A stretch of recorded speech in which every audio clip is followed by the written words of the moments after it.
Fala rapaziada, tudo na paz? Galera, vamos a algumas notícias aí do mercado.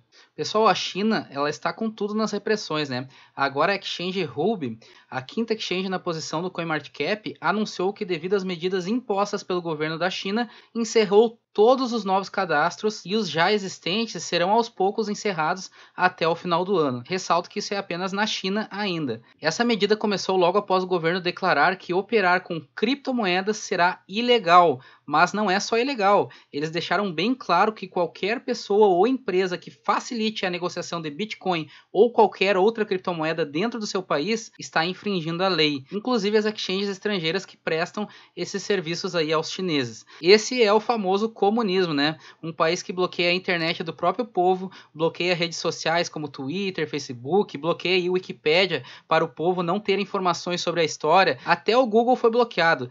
Tanto é que lá o pessoal acessa a internet via VPN, né? Para poder ter acesso às informações fora da sua rede, ou seja, mascarando o IP. Mas ainda nessa notícia, com a pressão sobre os mineradores, 10 mil máquinas de mineração foram apreendidas na Mongólia e o governo chinês simplesmente ordenou, mandou, exigiu, impôs que todos os fornecedores de energia elétrica parem de atender mineradores e aumentem o custo da energia elétrica para estes que forem identificados, né, em 5 cents de dólar pelo quilowatt-hora. Ainda falando em mineração, infelizmente, uma das maiores pools aí no hash rate do Ethereum, a Spark Pool, anunciou seu fim. Ela anunciou que vai parar de fornecer serviços na China e no exterior, ou seja, vai fechar de vez. E com isso, né, pessoal, o hash rate da Spark Pool está cada vez caindo mais aqui no Minipool Stats. E no site da Spark Pool, logo que você entra já tem um aviso que diz o seguinte: visando atender às regulamentações, a Spark Pool parou de aceitar novos usuários na China em 24 de setembro. E haverá um shutdown, ou seja, um desligamento completo dos serviços para usuários antigos na China e no exterior, planejado para o dia 30 de setembro. Então, pessoal, infelizmente a Spark Pool está fechando totalmente seu serviço. E quem opera na Spark Pool, eles irão notificar via e-mail e mensagens como funcionarão os detalhes para resgatar os seus fundos. Se você minera aí na Spark Pool, eu ficaria bem de olho aí nas notícias, né, e nas novidades que surgirem. Eles inclusive ressaltaram aqui que o pessoal não precisa se preocupar com seus fundos, que todos serão pagos.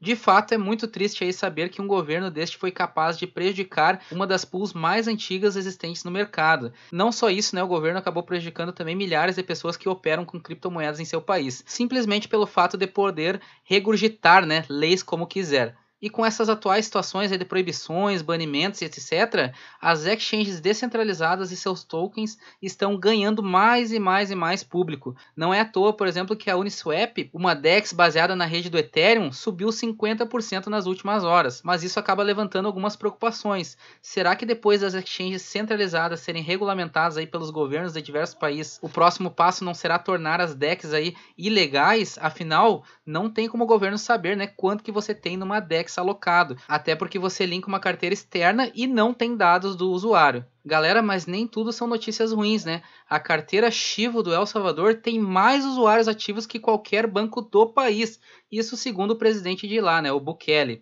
Ao todo, são 2,1 milhões de salvadorenhos usando a Chivo de uma população total de 6,45 milhões de pessoas. Então, temos mais de 30% dos usuários aí utilizando as criptomoedas em seu país. Até porque o governo ele fez aquele incentivo, né, de dar $30 em Bitcoin para todo mundo que se cadastrasse na carteira.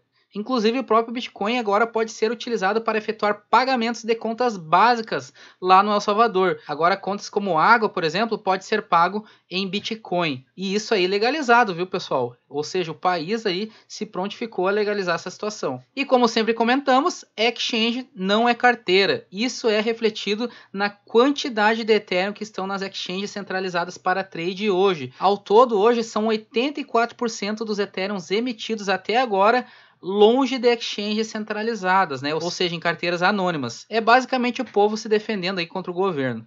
Galera, e olha esta notícia. Uma baleia de Bitcoin está criticando o CEO da Binance por um tweet que ele lançou. Só para vocês entenderem a situação. Antigamente, lá nos primórdios das altcoins é tudo que não é Bitcoin, tá? Era comum fazer uma arrecadação de fundos, né? Como pré-mineração, por exemplo, uma ICO, uma IPO, antes de lançar os projetos. O Ethereum foi assim, por exemplo. E hoje é uma prática bem criticada pelo mercado, porque os detentores dessas moedas poderiam simplesmente despejar elas no mercado, né? Para arrecadar lucros. E um dos projetos que também realizou este processo foi a Binance, através do token BNB, que na época era chamado de BNC, né? Que foi lançado com 200 milhões de tokens aí totais. Destes 200 milhões, 40% foi reservado para a equipe fundadora e 10% para investidores anjos, que são basicamente aquele pessoal que investe no projeto aí como garantia, né, para ele dar certo. E logo que já lançou a BNB, os desenvolvedores já liberaram 20% desses tokens e foram liberando 20% a cada ano que passou. Hoje já está totalmente distribuído, né? Essa, pessoal, era uma prática comum até então. Contudo, Changpeng Zhao, CZ, né, CEO da Binance, ele publicou um tweet criticando essa prática pelos projetos, falando o seguinte: os tokens de fundador do projeto devem ser desbloqueados em um período de 10 anos, não menos, ou seja, não 4 anos e definitivamente não em 1 ano e meio. Deve ter um compromisso no longo prazo. Contudo, pelo fato da Binance já ter utilizado este tipo de lançamento, uma famosa baleia aí chamada de Joey007 disparou críticas rebatendo este pensamento aí do CZ. Palavras do Joey007. Que sentimento nobre! Isso também vale para o BNB? Se não, por que não? E a treta continuou, né? O CZ respondeu também. É verdade, a parte dos BNB da equipe foi totalmente liberada ao longo de 4 anos. Na época, havia menos experiência em relação aí ao design econômico dos tokens. Mas nós não usamos ou vendemos nenhum BNB da equipe até agora e não planejamos fazer isso no futuro. Nós apenas queimamos até agora. E a baleia assassina, né, foi lá e respondeu: excelente! Agora que você tem uma experiência melhor e ideias tão nobres sobre tokens de fundadores, por que não bloquear os seus por 10 anos? Não é como se você precisasse deles de qualquer maneira, da maneira como você fala. E a treta acabou por aí, pessoal. O tiro acabou saindo aí pela culatra. Galera, é uma notícia interessante que normalmente faz as moedas dispararem, né? A Cardano ela vai lançar uma nova stablecoin, DeFi, né? Em parceria com a COT. A COT ela está diretamente ligada a pagamentos e nessa parceria emitirão a DJET, baseada na rede da Cardano. Essa stablecoin basicamente vai ser projetada para pagar taxas de transação na rede da Cardano, a fim de evitar, né, aquela volatilidade exorbitante aí do gas que nem ocorre hoje, por exemplo, no Ethereum, e tornar os custos um pouco mais acessível.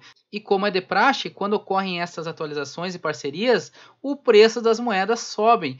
A COT está subindo aí seus 21% neste exato momento. Galera, e o grupo da Alibaba, a principal loja online hoje da China, não venderá mais máquinas para mineração de criptomoedas, por conta da última declaração que o governo chinês fez, proibindo qualquer tipo de comércio relacionado às moedas deste mercado, inclusive hardwares, hein? Esta nova rota aí do Alibaba, ela vai começar a partir do dia 8 de outubro.